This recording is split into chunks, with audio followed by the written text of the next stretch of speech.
I thought of my friend right away, Dean Meyer, and I thought he speaks to more ranchers than I'm ever going to speak to. So I wanted to get his take. And Dean, good to have you on News and Views. How you been, bud? I've been doing well, thank you. Okay, what did the boys say when you found out all this Argentinian beef was coming in the U.S.? What was their reaction? I think the easiest word to describe it is disappointment.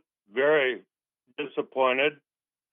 I think nobody expected that. Beef has been high priced, but compared to everything else, it's not high. And watching the press release and watching Secretary Rollins and President Trump both on Friday explaining their reason that they went back, as they do on most issues, blame it on Biden. And they said Biden's war on cows. And I would challenge that statement very strongly that we've got the lowest cow numbers we've had since 1951. And you look at the markets that we have just within our domestic market, the number of people, we've got less cows, although our carcasses have got much bigger. But drought is the reason that the cattle numbers are down. If you look at cattle prices, I challenge everybody to look up a 10-year chart of cattle feeder prices, of feeder cattle prices. And if you go low during the COVID year in 2020, it's been a steady incline. And we had pretty good years the last few years, and now to try to undercut us when we're just finally making some money, it's really tragic. So what if go ahead, the cow, it's the beef industry is such a segmented thing. It's hard to get to a point where everybody's making money. The cow calf guy, the backgrounder, the packer, the feeder. There's got to be a sweet spot in there where everybody can make some money. And the packers had years where we just got hammered. If you were in the beef industry, other than the packers, they were making hundreds and hundreds of dollars a head. Now they're losing money. And I would say after the last month in the cattle market, the guy feeding the cattle is losing money. I don't know, the retailer's making some. The cow calf guy has been pretty good, but that's dropped. I would guess probably $300 a head the last few weeks now. So it's hard to keep everything in balance. But when you go and take something from overseas that is handled different than us, I think we just had a recall of Argentina beef here a couple weeks ago from some stuff that came in without any inspection. It's just frightening and disturbing that happens. Well, and that was the other question that came at me, Dean, was what do the ranchers think of the fact that the United States government has backed off on and cut inspectors to the point where we did have that issue with Argentinian beef. What was the cattleman's concern, if any, about the fact that this beef is going to get blended? Well, one of the big problems is that it's not identified as being blended. And there's a segment that's backed by the packer industry that doesn't want country of origin and labeling. But I would say the vast majority of producers are not as afraid of imported beef if it's labeled as imported. I mean, you can't buy dog food or chips or bananas without knowing where it came from. Yet we're going to allow beef in that won't say it's Argentina beef. It'll be blended with ours and it'll be a product of the USA. It's just maddening that's even an issue.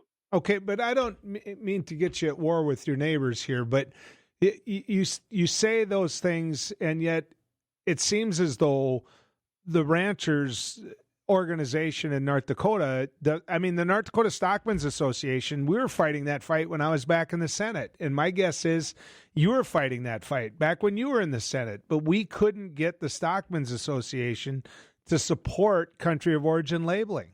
I mean, and so the big question becomes why?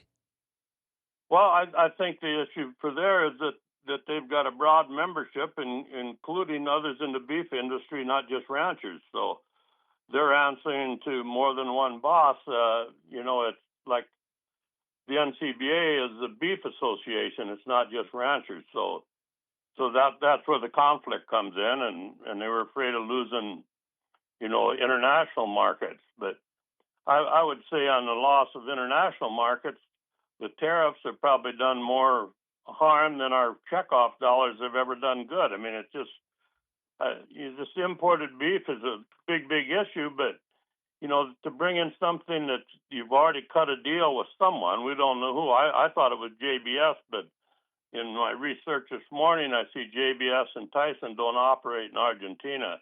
That doesn't mean they won't be the ones bringing it in, but they aren't the packers there, which basically surprised me. But I think one of the things we need is, if we're going to bring this beef in, which is going to happen, and it's a 90-day deal, it's just stupid, Joel, when you put a deal in and it's going to be 90 days long, it's to encourage ranchers to rebuild their herd. Well, if you're going to rebuild a herd, it takes 2 years at a minimum.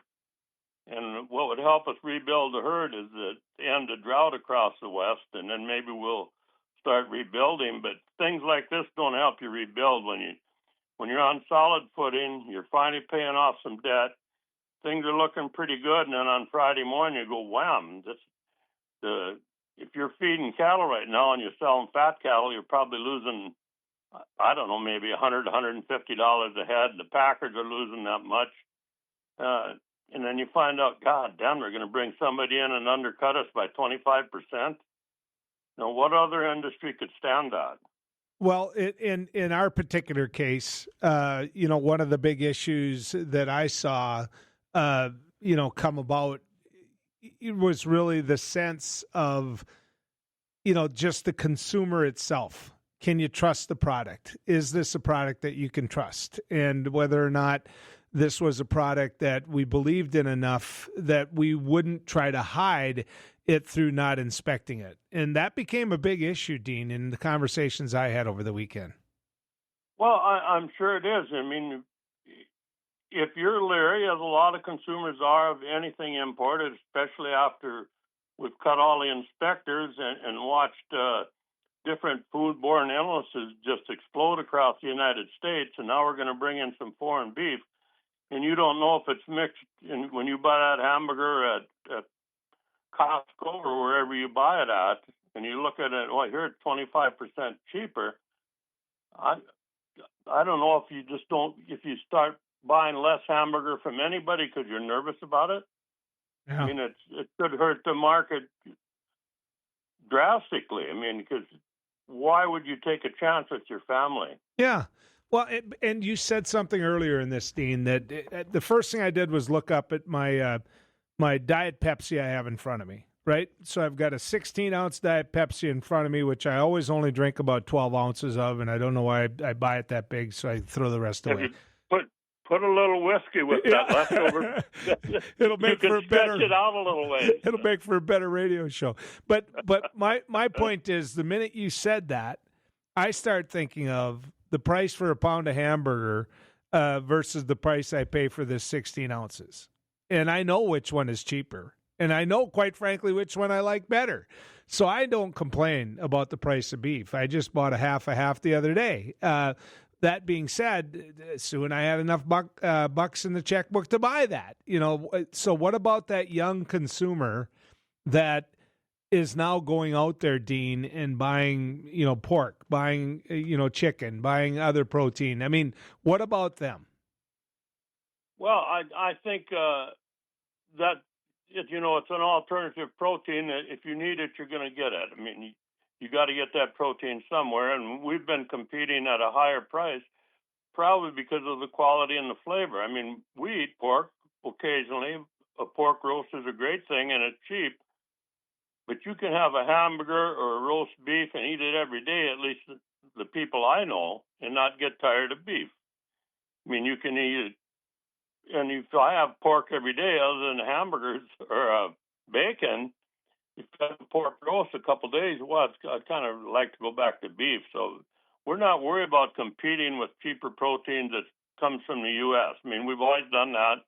We hope everybody does well. I hope the hog guys make money and the chicken guys make money and we make money. And I hope the cow-calf guy makes money and the feeder and the backgrounder. It's everybody's got to make a little money for this business to operate. But it's always been said since I was a little kid that the cure for high prices is high prices, and the cure for low prices is low prices. And that's why cattlemen operate on a deal where you might lose money for 6 or 7 years, and then the beef cycle will come around and we'll make money for a few years, and you can pay some notes down. You maybe buy a tractor, repair the one you got. And now with the tariffs on, it's pretty damn hard to repair anything when it's $250 an hour for a mechanic to come out and look at your old tractor, and you can't get parts across the Canadian line, and you can't import them from other countries. So the high price of beef is not high at all when you compare to the inputs from the last 20 years. Yeah. So, Dean, people are texting in saying, you're scaring people about Trump letting in Argentinian beef. Democrats have been letting beef into this country for years. Your answer to that? Well, we've never really argued about it. We know we got to import especially lean trim to put with our fat cattle to make hamburger accessible. But when you do it on a whim like you did on Friday, just to drive the price down, and at the same time now we're opening up the Mexican border, and we expected that. The Texas cattle feeders need it.